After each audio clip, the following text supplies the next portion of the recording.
Hey everybody, this week's topic comes from Kat, who wanted to know how she could find peace when she's feeling worried. In this video, I'm going to focus on a time when I felt worried and how I got through that. In the next video, I'll focus on a time I felt worried and found peace. Then I'll talk about a time I knew I had peace. Then we'll meditate, and then you get to watch the Friday Ditty or the Fridity, where I wrap it all up and get a little poetic and a little nerdy. All the videos will appear on the playlist Finding Peace When Feeling Worried. So, if you have a question like Kat did, comment below or DM me on Instagram. I'm Angela, and this is me making sense of myself. The question I'm starting with today is, how did you get through feeling worried? There are so many times in my life where I've had worry, and I'm thinking that mostly I walked through it. The hard part about being worried is what is called perseverating, which is where the thought comes up again and again and again and again.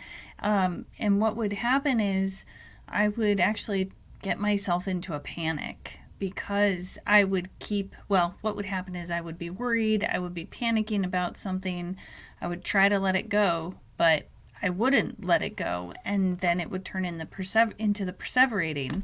And what I learned was that I was actually re-triggering. So I was keeping myself in this panic mode because I kept re-triggering the panic or the worry.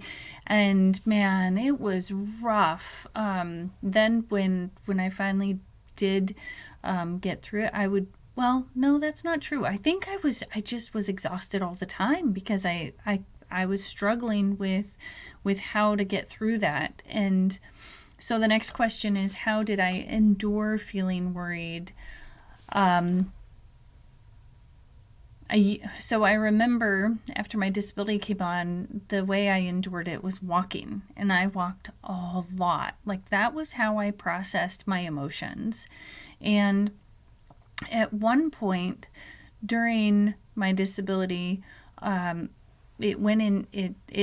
it's still in my legs, but not to the same extent as the disability is in my arms. And I could no longer walk like I used to. So I literally was unable to process that energy of worry and concern in a way that was relieving. I had to sit in those feelings, and I think what happened was I found a way to start processing through them.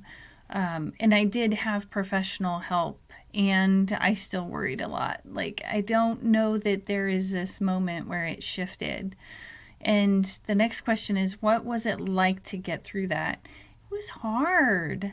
When things are changing in life and I'm worried about the next step, and I haven't, at that point, I didn't learn to embrace that unexpected things happen throughout life. And it was hard, and things kept changing. And I remember just barely feeling like I was going to make it through, because of course with that came really dark thoughts and ideas that were not good. So I think that just getting through that is hallelujah, right? Like, I know you probably have days like that too, where it's like, ooh, I can't believe that this is still happening, that, like, the worry keeps coming up, because it's very human. So did I know I was getting through the worry? Well, I think I did, in a sense that I was still worrying. I don't know if in that moment I looked at the worry and said, oh, I'm getting through this. I think because it was so pervasive and so consistent that I didn't recognize when it wasn't there.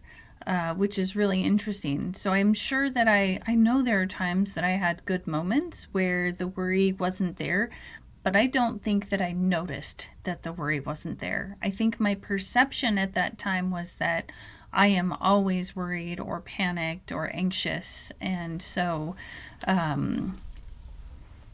yeah, like that's what I mean. I don't think sometimes there's this conscious awareness that we're making it through the worry, at least not for me. When did you feel the least worried? So if I'm tying it to that same struggle, I think, when did I feel the least worried? Probably when I was hanging out with the kids. Or maybe, okay, this is actually really interesting. Maybe in the busyness of making sure the kids were up and going to school, because the kids were pretty young at this point. I think it was in those moments where I was not focused on it, where I was not busy. What I struggled with a lot was in the quiet times. That's when the worry, I think, would show up as I'm looking back. So the next question is, what did I do to feel less worried? I think I stayed busy. I remember reading a lot of fantasy fiction, and I really connected with the character of Aragon in Christopher Paolini's The Inheritance Cycle series, and Sarah J. Maas's The Glass Castle. No, not The Glass Castle. What's the name of her series? Oh, well, the character is Selena Sardothian, and I remember I started using the saying, or this mantra that her character in Sarah J. Maas's books had, that was like, I am Selena Sardothian and I am not afraid. And I took that and I turned it into my own little mantra. I am Angela and I am not afraid, because I think with that worry came that fear. Wow, I forgot about that. Oh, I'm so glad we're talking about this today. How much effort did it take to shift? A lot. It took a lot of energy and a lot of effort, because, like I said, my brain was really focused on what was not going well, or how I thought things should be, and not accepting how they were. And so it took a lot of energy and a lot of effort. I think I was still seeing like a pain psychologist at the time, and I may have also gone to no, I don't think I did. But I know I talked to my friends and things like that. What inspired me to keep working at it? So this is kind of surprising to me, but I think now that I'm talking about it, what inspired me to keep working at it was like these characters in these books, in these fantasy fiction books, made it through, and they gave me an example of a story that was possible, even though it was fantasy fiction. Like, it gave me this hope and this idea that getting through this worry and concern was possible. So whose day was least messed up because you were a little less worried? I think, especially when I was reading those books, and wow, I inhaled those books like no tomorrow.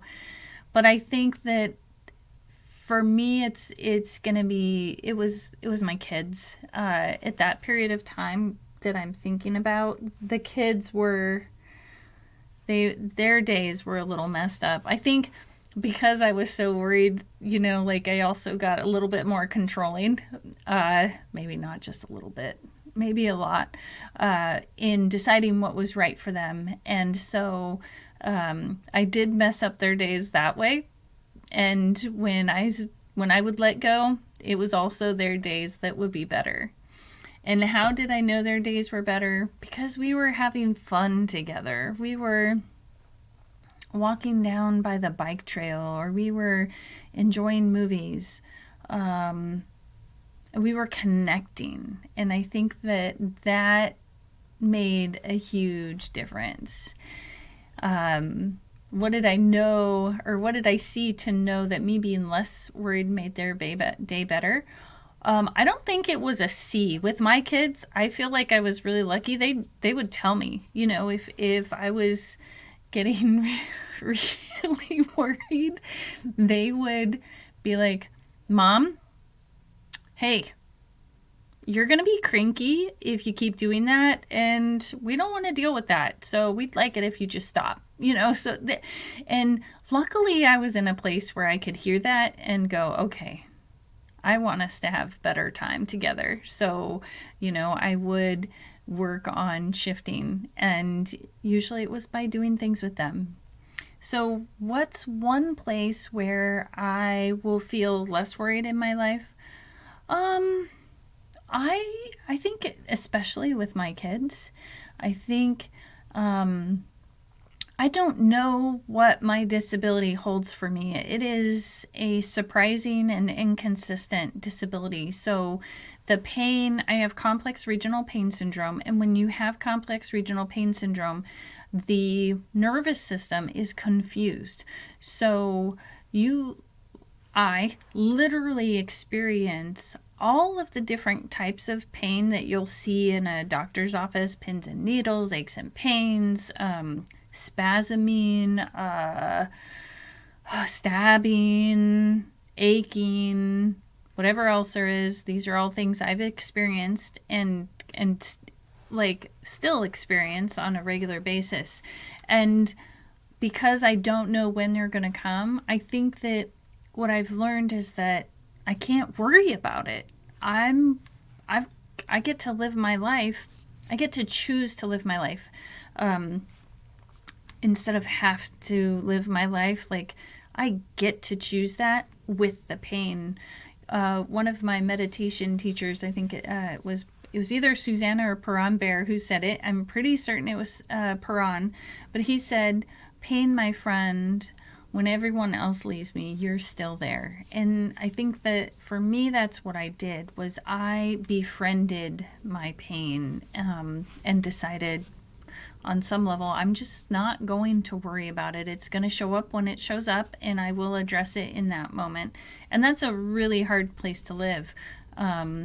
Or it's also a very freeing place to live. There's, especially embracing the unknown. In this world of predictability, that can be challenging. So how does feeling less worried build hope? Well, I think sometimes when I'm stuck in that worried place of when is the pain going to show up, when is this going to happen, that then I have no hope, because it's I'm living as if that's already happening.